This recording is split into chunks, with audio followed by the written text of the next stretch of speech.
I am sitting here waiting to pick up Ed Ricker as he's come visit for a few days, and we're gonna make a whole bunch of drone videos, FPV stuff, probably some camera drone stuff. We've got the Mavic Air, Mavic Mini, a bunch of FPV drones, invisible drones that we're working on videos at. And while I'm sitting here waiting, I thought I'd make this quick little video to remind you guys not to fly at airports, not to fly near airports, and what happens or what should happen when you try to fly at an airport.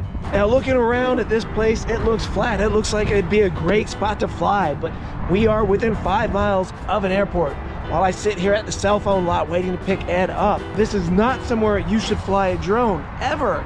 If you live this close to an airport, unless you are working on some kind of project and you have permission through the airport, you have permission through DJI's app, and you have some kind of thing going on. There's planes, I don't know if you saw it, right behind me. You just don't fly near planes like any of these jackasses you've seen lately flying, hitting helicopters, being near airplanes. It's just not what you do. While I wait for Ed, I have the Mavic Air 2, and I'm not gonna actually fly it, but I am gonna show you guys what it should show you on the app if you are within range of something like this that you should not fly these at. So let me go ahead and set this up, and I'll show you what you should see that tells you, hey, not only are you not supposed to fly here, but you cannot fly here. The app itself is restricted and will not let the drone actually fire up and spin the props. I'm gonna do a screen recording on the phone here so you can actually see what I'm seeing when we try to actually activate this. So when you plug it in and you first hit go fly, it should in the top left show you a restricted zone. If you click that, you can see it says aircraft is in a restricted zone, unable to take off.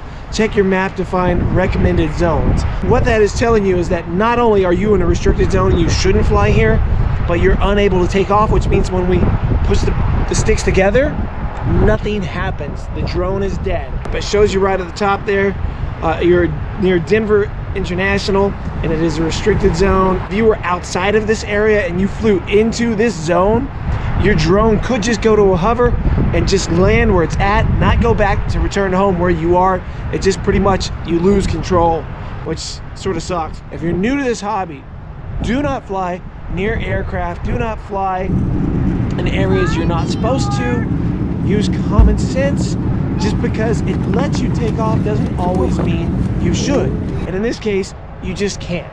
So the major airports do that, these smaller airports do not. Class B, Class C, things like that. You can sometimes still take off just by tapping something on your screen. When you're at these major airports, you cannot. I know you'd think this is common knowledge, that everyone knows you shouldn't do this, but there are a lot of new people in this hobby, and hopefully this little video will give you a little reminder and let you see what a DJI drone does if you do try to take off at an airport, a major airport, let me clarify. Sometimes I hate that companies do limit you on stuff like that, but there are enough people out there who will not use enough common sense and try to take off and follow a plane or helicopter, which we've been seeing in the news lately with different helicopters running into these little drones or almost spotting one. You always see some newscaster somewhere embellishing the truth to make it a scary, scary story, because the scarier the story, the more ad space they sell. But it is what it is. Be safe, everyone. Enjoy the hobby. Get out there and fly, but do it safely. And hopefully this video wasn't complete crap and a waste of your time. If not, make sure you subscribe, click the bell notification so that you can follow me whenever I'm doing more stuff with the DJI FPV drones, the DJI Mavic Mini, the DJI Mavic Air 2, more FPV stuff coming, and more snowboard content coming too with the GoPro Max, the GoPro 9, and the Insta360 ONE X2. So much cool content coming. So I just gotta find time to edit. See you guys later.